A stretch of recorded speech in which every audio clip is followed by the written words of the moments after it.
उत्तराखंड के लोगों के बीच प्रचलित अनुष्ठानों में से एक प्रथा जागर है। पीढ़ियों से उत्तराखंड के लोग जागर की प्राचीन प्रथा का सम्मान करते आए हैं, जो इस भूमि की आत्माओं और मृत दुनिया के पर्दे से परे रहने वाले पूर्वजों के साथ एक दिन का संवाद है। उत्तराखंड के हृदय में एक असाधारण यात्रा पर हमारे साथ शामिल हो। जागर के दायरे में आप सबका स्वागत है। जागरण का शाब्दिक अर्थ जागृत करना है, जिसमें हम कलयुग में देवताओं को घोड़ों के ऊपर बुलाते हैं। घोड़ों से मेरा मतलब यह है जो जिनको देवताओं ने चूज़ करा होता है। अब ये जो चूज़ करने की प्रोसेस होती है, ये या तो पैतृक होती है, या तो मतलब तुम्हारी फैमिली में पहले से होती है, या तो तुम जैसे याद करते हो किसी देवता को अपने भाई स्वरूप, माँ स्वरूप, बाप स्वरूप, तो उसमें ही वो तुम्हारे अंदर आ जाता है, तुम्हारी अच्छाई के लिए, भलाई के लिए। जागरण मोस्टली रात को किया जाता है, जो मेन जागर होता है, जो पब्लिकली जागर होता है। और कभी कभार होम जो होता है, जैसे यज्ञ होता है, तो उसमें जाकर कभी बार सुबह भी हो जाता है। तो जागर में सबसे इम्पोर्टेंट चीज़ होती है वो अच्छत होते हैं। अच्छत से मेरा होता है चावल है, और जो उसके इंपॉर्टेंट एस्पेक्ट्स होते हैं वो होते हैं गगरिया और डंगरिया। गगरिया वो होता है जो पूरे जागर को कंट्रोल करता है विद ढोल एंड डमरू, एंड सांघाट भी होती है, और शंखनाद भी होता है। और ऐसा होता है कि जैसे जो कुमाऊं में मतलब पॉपुलर है, उसमें छांटी लगती है, पहली छाटी, दूसरी छाटी। और ये टाइम जब लास्ट जब फाइनली जब जागरण हो रहा होता है, जब देवतारी हो रही होती है, उस टाइम पे जब फाइनल छाटी लगती है तब जागरण होता है। टोटल 6 छाटी लगती है, 5वीं से छाटी के बीच में जागरण स्टार्ट और ख़त्म हो जाता है। और योग में आने सामग्री में ज़्यादातर गौमूत्र, अच्छत, फूल, चावल, नौनी जो होता है वो घी होता है, एक तरीके से घी का प्रीमेच्योर फॉर्म होता है जब वो नया गाय से उससे आया होता है। ढोल, दमो, सांघाट एक तरह की पीपड़ी होती है, या फिर एक तरह की लंबी शहनाई होती है जो देवताओं को कान खोलने के लिए यूज़ होती है। जब भी देवता को जागरण किया जाता है तो हमेशा वो डिमांड करते हैं कि जितने भी आसपास के साउंड इंस्ट्रूमेंट्स हैं वो बहुत ज़्यादा हाई फ्रिक्वेंसी में बजे, ताकि उनके जो कान है वो खुल जाए एक तरीके से। क्योंकि कलयुग के टाइम पे उनकी बोली और जो कान होते हैं बंद हो जाते हैं, तो उन्हें खोलने के लिए घगरिया का मेन काम होता है कि उन्हें उनकी पावर्स याद दिलाना। इसलिए बार बार उनकी पावर्स उन्हें ज्ञात कराते रहते हैं। कुल देवता जैसे जो सेम गोत्र के होते हैं या फिर सेम फैमिलीज के होते हैं, उनके सेम इष्ट देव होते हैं। जैसे इष्ट देव ज़्यादा पॉपुलर है। जैसे मेरे इष्ट देव है असुर देवता असुरेश्वर, जो शिव के एक रूप है। माता है वो काली माता है। और जो पैतृक देवता होते हैं या फिर जो पितृ देवता होते हैं वो तुम्हारे जो पूर्वज होते हैं। और जैसे तुम्हारे माँ बाप जो मर गए या फिर दादा दादी जो मर गए, वो जब अच्छे रूप में आ जाते हैं तो उन्हें पितृ देवता माना जाता है। ऐसा माना जाता है कि कलयुग में पितृ देवता के ज़्यादा पावर्स होती हैं कंपेरिजन टू जो नॉर्मल देवता होते हैं, क्योंकि कलयुग में ज़्यादातर जो देवताओं की पावर है वो थोड़ी कंट्रोलेबल होती है, ताकि वो लोगों की हेल्प ना कर पाए। इसीलिए जो बलि या फिर ये सब ज़्यादा होता है तो पितृ देवता पे ज़्यादा फोकस किया जाता है, उन्हें प्रसन्न करने की ज़्यादा कोशिश की जाती है और वो प्रसन्न रहें, और इनके लिए भी जागर लगाई जाती है। आपने बलि बोला, बलि एक बहुत इंपॉर्टेंट पार्ट होता है जागर का, ऐसा क्यों? सी भी है क्या? जीव हत्या भी नहीं आता।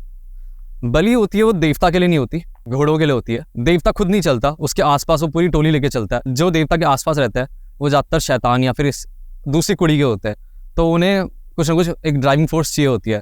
और बलि ज़रूरी नहीं कि इंसान कह रहा हूँ, ज़रूरी नहीं कि किसी जानवर की हो। एक नारियल की बलि भी एक जानवर की बलि के बराबर मानी गई है। तो एक इंसान, एक जानवर की बलि और एक नारियल की बलि बराबर होती है।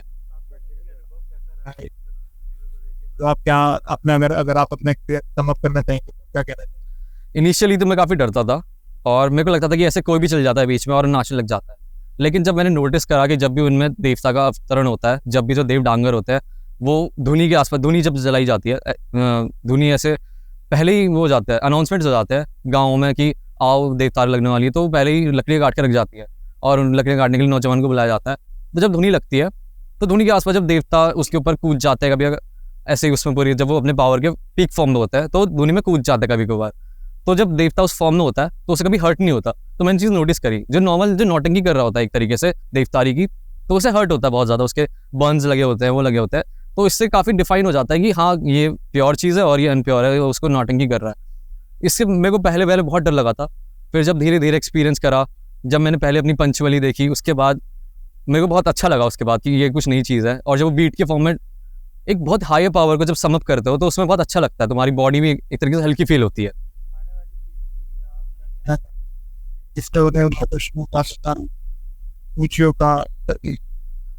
अब पीढ़ी के मेन जो स्तंभ है वो उनके माता पिता हैं। मेरे माता पिता से यही रहती है कि अपने बच्चे को प्रॉपर इन्फॉर्मेशन प्रोवाइड करे, ताकि ऐसी किसी भी प्रॉब्लम में वो ना फंसे, ताकि वो मजाक ना उड़ाए इस चीज़ का, उन्हें प्रॉपर नॉलेज हो उस चीज़ के बारे में। और जितना, क्योंकि मेरे को जितनी नॉलेज आई वो मेरी माताश्री के थ्रू आई, और जैसे आने वाली पीढ़ी है वो भी धीरे धीरे इंटरेस्ट दिखाती है इस चीज़ में। कई इंस्टांसेस ऐसे होते हैं कि वो अपने इष्ट देव को ज़्यादा याद करते हैं, जो पौराणिक देवता होता है उनसे ज़्यादा। हमारे यहाँ पे अशुरेश्वर बहुत ज़्यादा पॉपुलर है as compared to many other gods. उन पर ज़्यादा बिलीव माना जाता है, उनकी वाणी ज़्यादा सत्य मानी जाती है। धन्यवाद। नमस्कार, मैं आचार्य मुकेश उनियाल। जागर का मूल अर्थ है जागृत करना। देवताओं को जगाने का मतलब ही है जागर। हम भगवान की स्तुति कर कर, देवताओं की स्तुति वंदना कर कर उनको जगाने का कार्य करते हैं, उसी का नाम जागरण कहा जाता है। जागर के अनुष्ठान वह अनुष्ठान होते हैं जिस अनुष्ठान में हम जागरी के द्वारा जो भिन्न भिन्न प्रकार से ताल वाद्य यंत्रों को बजाया जाता है, इसमें ढोल दमाओं के द्वारा, डौर के द्वारा, थाली के द्वारा हम देवताओं का आह्वान करते हैं, स्तुति के द्वारा देवताओं का आह्वान करते हैं, और उस आह्वान के द्वारा देवता किसी व्यक्ति विशेष पर अवतरित होते हैं और हमें आशीर्वाद प्रदान करते हैं। और इस प्रकार की जो प्रक्रिया है उसे ही जागर के अनुष्ठान कहा जाता है। जागर में भाग लेने की प्रक्रिया यह है कि किसी नियत समय का चयन करके उस नियत समय में जागरी को निमंत्रित किया जाता है। जागरी को निमंत्रित किया जाता है और उसके लिए एक सुंदर आसन बिठाया जाता है। उस आसन पे जागरी को ही गुरु के रूप में स्वीकार किया जाता है और भिन्न आसन लगाए जाते हैं, 3, 5, 7 आसन लगाए जाते हैं, जिसमें उन व्यक्तियों को बैठाया जाता है जिन व्यक्तियों पर या देवता कभी आए हों या उन पे देवता आते हों, उनको उस आसन पर बिठाया जाता है और जागरी के द्वारा देवताओं का आह्वान किया जाता है और तब जाकर के व्यक्ति विशेष पे देवता अवतरित होते हैं और उन पे ही देवता अपनी दृष्टि को देते हैं, ऐसा बताया जाता है। यार जी, आप हमें ये बताइए, जो याग वाद्य यंत्र होते हैं उनकी जैसी और जो सामग्रियाँ इस्तेमाल की में आती है जागर में, वो क्या क्या होती है? जागर में प्रयोग होने वाली जो विशेष सामग्रियां हैं उसमें ढोल, दमाऊ, डौर, थाली, हुड़का इत्यादि का प्रयोग विशेषतः जागर में किया जाता है।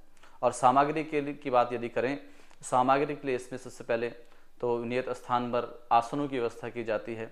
प्राचीन काल में हम उसमें कुशा इत्यादि के आसन लिए जाते थे और और उसमें क्या होता है, दो ढोल, दमाऊ, नगारा, दमाऊ नगारा को कहते हैं, और डौर, थाली इत्यादि का प्रयोग होता है। सामग्री चाहिए होती है और इसमें जो पसवा होते हैं, यानी जिस व्यक्ति पर देवता अवतरित होते हैं, जिन्हें डंगरिया भी कहा जाता है, उनके लिए आशीर्वाद, उनके लिए क्या किया जाता है, थाली का प्रयोग। थाली में चावल रखे जाते हैं और किसी किसी के लिए भभूत रखी जाती है जिसे राख कहा जाता है, ये रखी जाती है। फूल रखे जाते हैं और जिसे धूप दिखाई जाती है, वैसे धुपाना उसे कहते हैं।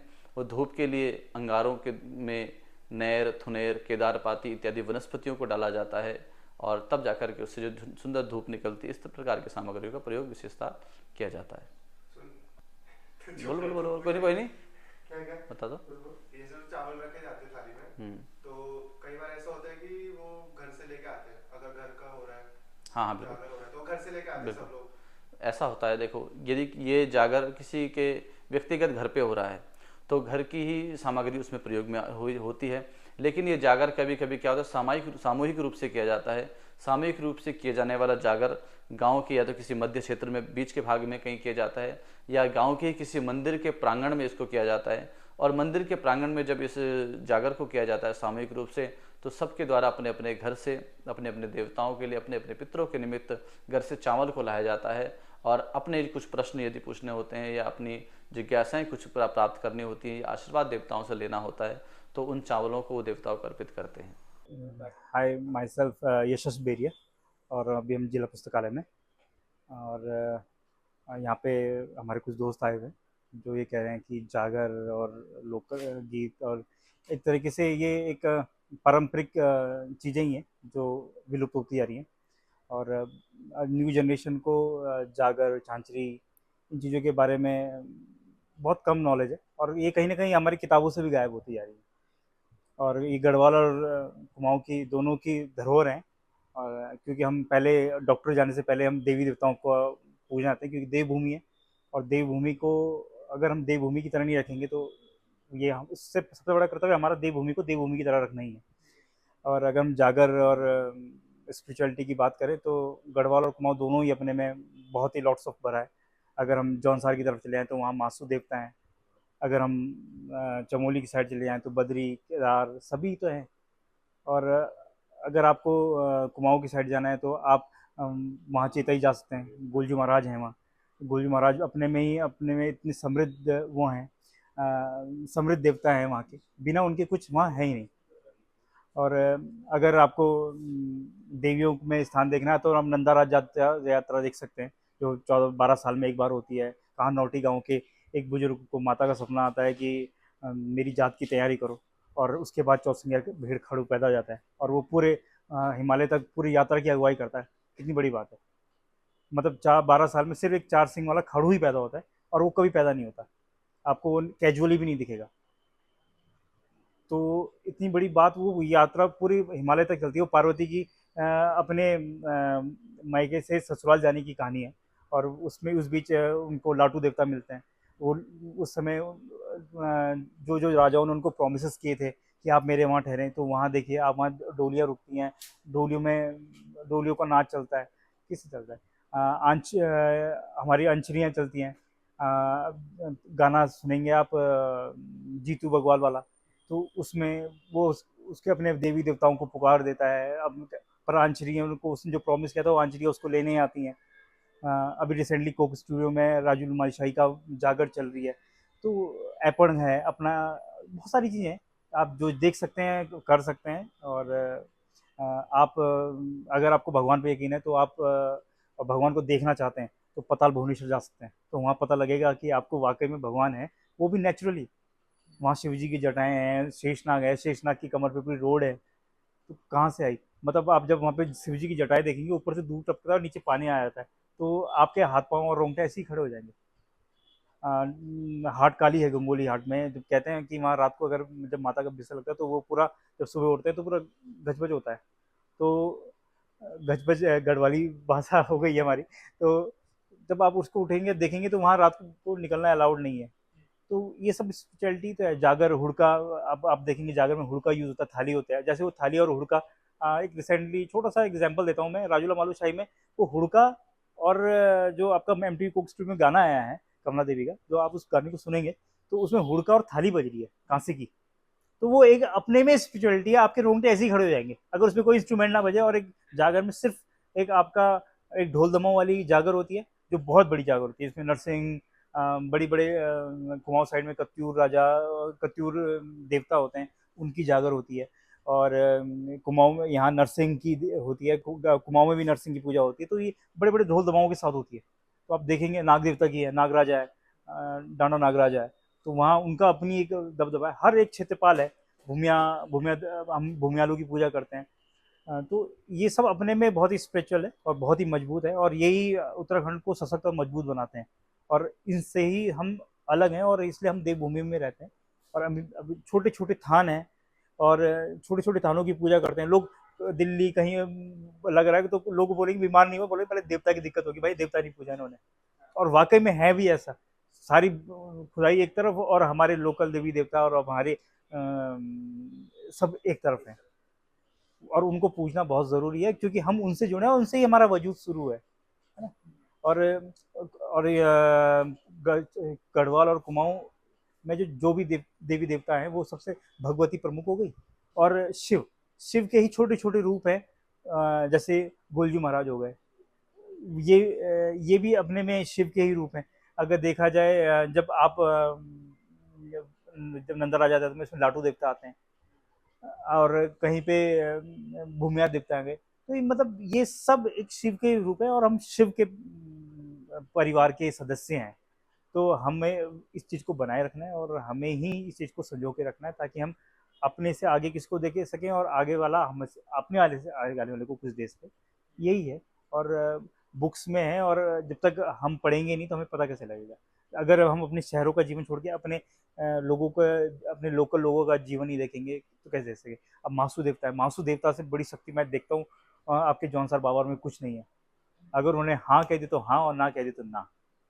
तो आप जाइए वहाँ पर, देखिए ना कि क्या है।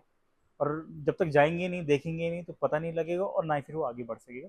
तो यही है सब। Thank you. जब मेरे पास है नागराजा तो मेरी तो बहुत कहानी अलग है। ऐसी ऐसी कहानी है, आप भी बोलोगे कि क्या है कहानी। जब मेरे पे नागराजा आया था 2019 में, हाँ 2019 में, तो आप ये लगा लो मैं जा रखा था अपने साडू भाई के यहाँ। तो मैं जो है उस टाइम खाते पीने वाला था। तो जब नागराजा आया तो वहाँ पे हुई मेरी तबीयत ख़राब। मेरी तबीयत ख़राब हुई तो मेरे को पता नहीं चला कि क्या हुआ मेरे साथ। उस टाइम तक जो मेरे को भी नहीं पता था, उस टाइम मैं भी जो है देवी देवताओं पर इतना ज़्यादा विश्वास नहीं करता था, मानता क्यों नहीं था, पर इतना वो नहीं था। जब वहाँ पे तबीयत ख़राब हुई मेरी, तो उस टाइम जो है नागराजा पहली बार आया मेरे पे। तो जब पहली बार नागराजा आया तो तब जाके पता चला, तो मेरे को पता भी नहीं चला, मैं ऐसे खड़े हो रखा था, खड़े खड़े देवता आ गया। जब नागराजा आया खड़े खड़े तो मैं नीचे गिरा। नीचे गिरा तो मेरा ये सर नीचे लगा। गाँव के जो है पत्थर होते हैं गाँव में, वहाँ का फर्श तो होता नहीं है, पत्थर ही पत्थरों का जो उन्होंने आंगन बनाए रहता है। तो जब मेरा पैर सर जब मेरे नीचे लगा, आप यकीन नहीं मानोगे ऐसे आवाज़ आई जैसे पत्थर टकराता है ना सर, एकदम से कड़ाक करके आवाज़ आई। सबने बोला कि जो है इसका सर गया और ये ख़त्म हो गया। तो मेरे को हुआ कुछ नहीं, मेरे को पता भी नहीं लगा कि मेरे को क्या हुआ। उसके बाद जब नागराजा आया, ज़मीन पे जो है इधर से उधर घूमने लग गया था मैं। कपड़े मेरे पूरे गंदे। तो कोई बोल रहा है इस पर कुछ और आ रहा, मतलब कोई बोला ऊपरी हवा है, कोई कुछ बता रहा, कोई कुछ बता रहा, पता ही नहीं चला।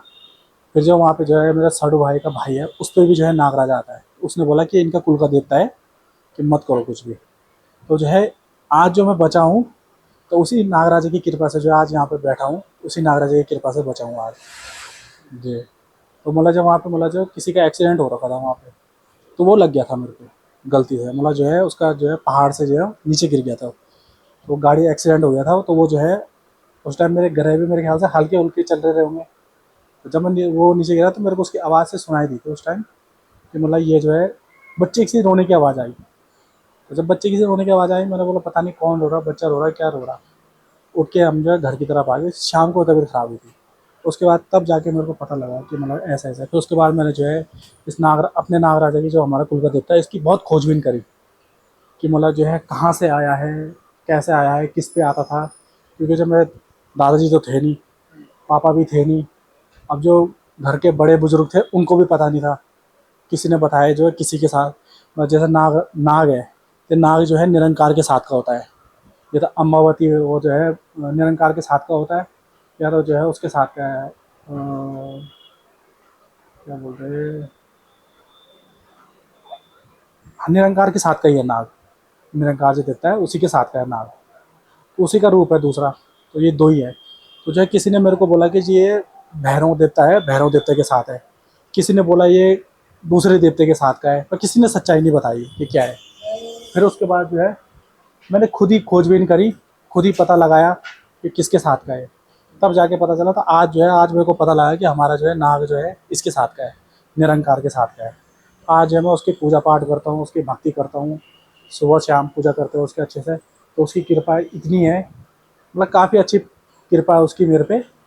जो मांगते हैं मिल जाता है, कभी उसने निराश नहीं करा। और जो है कभी कोई किसी की तबीयत ख़राब होगी आ जाते हैं हमारे पास देखने के लिए, जब टाइम रहता है तो उसका जो है निवारण भी कर देते हैं। वही यही है भाई जी। और जो है और तो वैसे देवी देवता तो बहुत है हमारे पहाड़ों में, इतने देवी देवता है कि मतलब जो है काफ़ी है। मेन जो है मेरे पे जो आता है नागाजा ही है, उसका मैंने बता दिया आपको। और शिव का रूप है ना, शिव जी का शिव के रूप है सब ना। हाँ जी। उत्तराखंड में सब कहीं ना कहीं जो भी हम पूछते हैं वो शिव का ही रूप है। और वो कभी छोटे छोटे थानों में स्थित है हर जगह के लिए। वो लोकपाल की बात दुनिया या दुनिया धर्म क्या क्या है, तो लोकपाल। लोकपाल यानी कि जो मतलब एक गार्ड है करिएगा। वो लोकपाल क्या है कि वो हर क्षेत्र रक्षक, लोकपाल का क्षेत्र रक्षक। तो वो छोटे शिव के रूप में, कोई नागराज के रूप में है, कोई मैंने जैसे नॉर्मल रूप में है। और वहाँ बहुत सारे देखते हैं, ऐसा नहीं एक ही बड़े बड़े नहीं। तो क्या है ये सब शिव के ही रूप है। और शिव ही और भगवती और पार्वती के भी कितने रूप हैं, लक्ष्मी है, सरस्वती है, चंद्रघंटा है, चंद्रमणि है, सब है। पर है वो हम क्या बोलेंगे उनको गड़बड़ बोलेंगे भगवती। भगवती तो हुई। हाँ भगवती। टोटल क्या है भगवती और भगवती के ही रूप है हमारे। जो सुरकंडा है वो सुरकंडा क्या भगवती की पार्वती की सुरकंडा यानी कि क्या बोलते हैं वहाँ पे उनकी क्या थी नाभी गिरी थी थी सुरगंडा में, सुरकंडा में।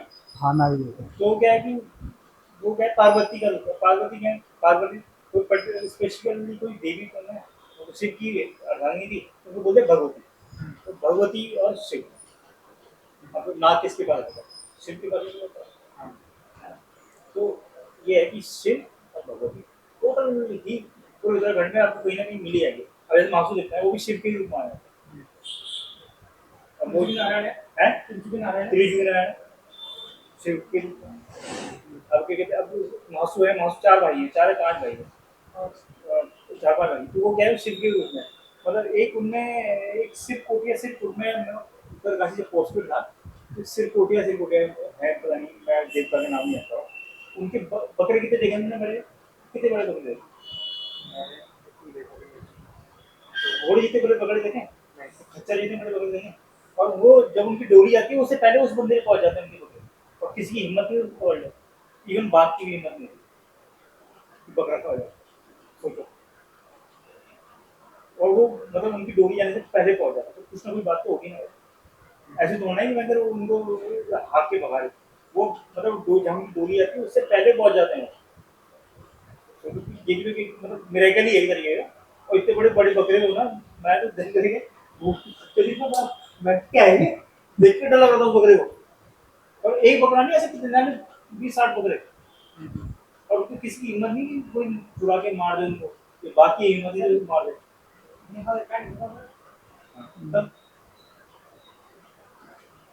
और हमारे पौड़ी में ना भैया एक देवी ऐसी है जो बहुत फेमस है काली बुंखाल नाम से फेमस है।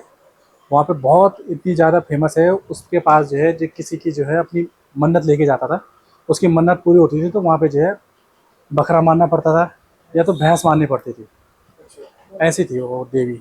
तो वो जो देवी थी वो एक 7 या 8 साल 10 साल की जो है वो लड़की थी। 10 साल की लड़की थी तो जो वहाँ पे जो है नेपाली लोग रहते थे। नेपाली था क्या वो गोरखाली ना नेपाली थे जो उसके धड़ काट के लेके गए थे सारा बाद में लेके थे हाँ पहले तो उसकी सगाई हो गई थी हाँ सगाई होने के बाद वो खेलते थे बच्चे गाँव के बच्चे खेलते उन्होंने मजाक में एक गड्ढा बना दिया गाय चराते हैं इन आना तुम इधर आ जाओ भैया गाय चराने गए ग्वाले का इशू था ग्वाले वाले टाइप की हाँ सगाई उस टाइम में बचपन में बच्चों की सगाई जब शादी जल्दी हो जाती है गाँव में उस टाइम हम पैदा भी नहीं होते उस टाइम जल्दी हो जाती है शादी उसके बाद खेलने लगे बच्चे खेलने लगे तो उन्होंने कम से कम 6 फुट का एक गड्ढा खोद दिया मैं कैमरा कर लिया 6 फुट का एक गड्ढा इसको ना भैया आप इधर आ जाओ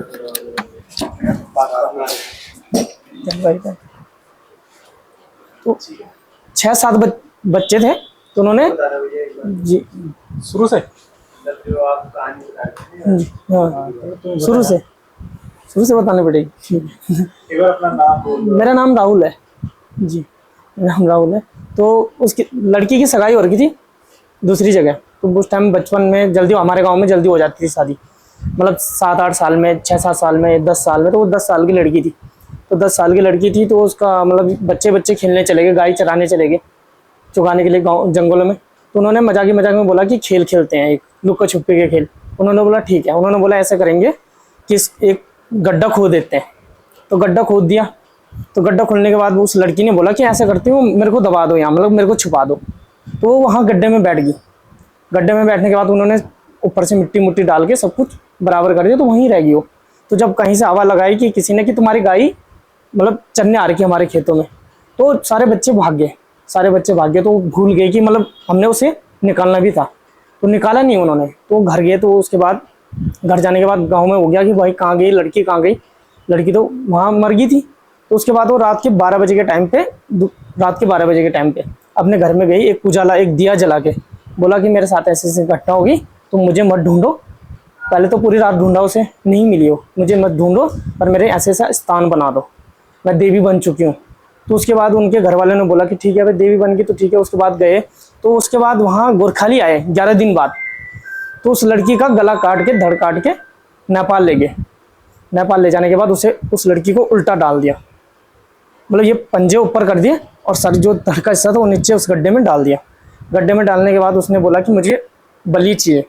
उन्होंने बोला किस चीज़ की बलि चाहिए, वहाँ पूजा पाठ होने लगी। उन्होंने बोला किस चीज़ की बलि चाहिए, बोला मुझे बकरा बुकरा जो भी देना चाहते हो दे सकते हो। तो मतलब वहाँ बलियाँ होने लगी, जैसे मतलब ये हो गया कटरे हो गए, ये भैंस भूस वगैरह नहीं होती, तो मानने लग गए वहाँ। फिर वहाँ यात्रा होने लगी, जो जहाँ जाता था वहाँ उसकी मन तमन्नाएँ पूरी होने लगी। जिसकी आस औलाद नहीं होती थी वहाँ हर ख्वाहिशें पूरी होने लगी, जिसकी सरकारी नौकरी नहीं लगती थी।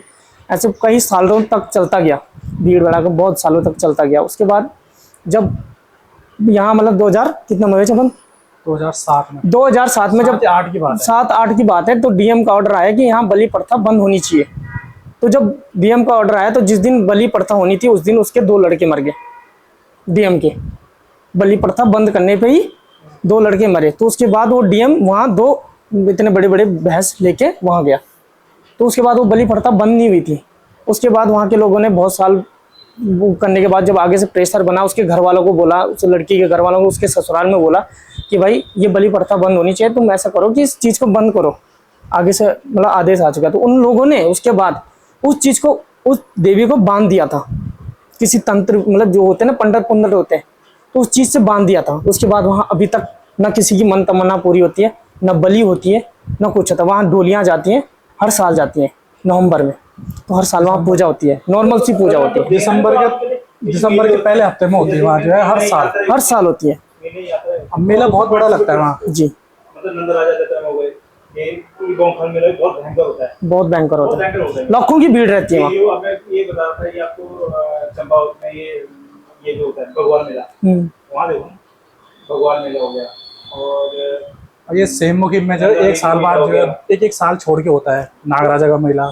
सबसे अच्छा होता है त्रिजुगी नारायण। देखो 12 महीने वहाँ अखंड जोर चलती है, मतलब जो जहाँ शिव और पार्वती की शादी हुई थी, फेरे हुई थी, हाँ वहाँ 12 महीने चलती है, कभी बुझती नहीं है। वहाँ का एक नियम है कि मतलब अगर कहीं ब्रॉडकास्ट करना है ना, अगर आपको कुछ वीडियोस वगैरह या कुछ डिटेल चाहिए, तो आपको क्या है, जैसे कि अगर आपको हिमाचल देखना है, जैसे हिमाचल देखना है, तो आपको हिमाचल कब जाना चाहिए? हिमाचल जाना चाहिए दशहरे में।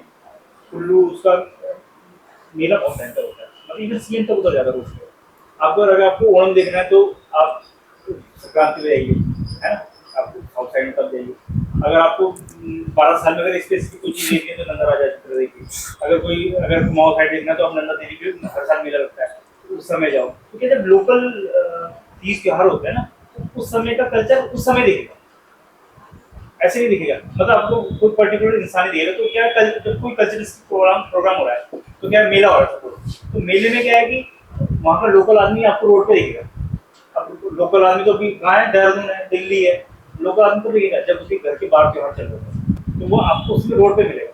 तो आपको थोड़ा सा अपना घर छोड़ना ही पड़ेगा इस चीज़ के लिए, आपको अगर लोकल जानकारी तो। और ये चीज़ सबसे बेस्ट है, और आपको लोकल लोगों से जो नॉलेज मिलेगी। मतलब इतने देवी देखता है कि आप गिनते गिनते थक जाओगे, इतने देवी देखता है। पर लेकिन क्या है कि वो कभी पता लगेगा, कभी हाईलाइट होंगे जब आप लोकल टाइम पे लोकल लोग तब पता लगेगा। अब कहने की बात है, जैसे नैनीताल है, नैनीताल इतना टूरिस्ट आता है ना, पर नैनीताल को जो लेक है ना, तो नैनीताल की लेक का क्या सीन है, चाहे कितना भी पानी बढ़ जाए, वो उसकी नंदा देवी मंदिर की सीढ़ी के वो उसके ऊपर चढ़ता ही नहीं लगेगा, चाहे कितना भी पानी आ जाए।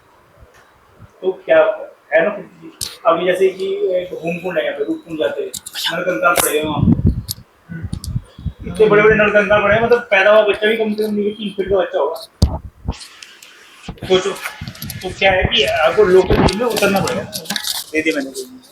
तो ये है कि आपको लोकल टाइम पे उतरना पड़ेगा, लोकल कल्चर चीज देखने के लिए आपको जाना है। देखो आप अगर जब ये होता है, आप माघ के टाइम पे यहाँ रखते हो जौन साथ, वहाँ देखो उस समय आप हम जैसे अब बिल्कुल अलग ही कल्चर है वो।